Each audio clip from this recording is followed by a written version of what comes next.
sounds effect.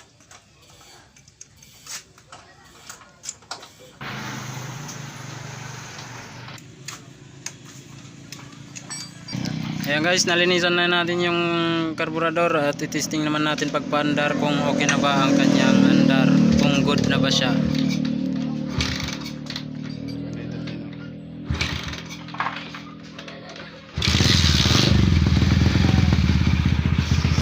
Ayan guys, nagpapapihit na siya kahit hindi siya nakachoke. Okay na dahil nalinisan na natin.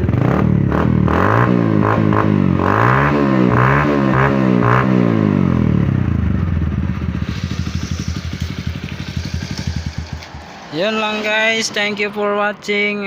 Kung hindi pa kayo nakapag-subscribe sa aking YouTube channel ay mag-subscribe na kayo at pindutin nyo na rin ang notification bell para updated kayo sa lahat ng video na aking i-upload.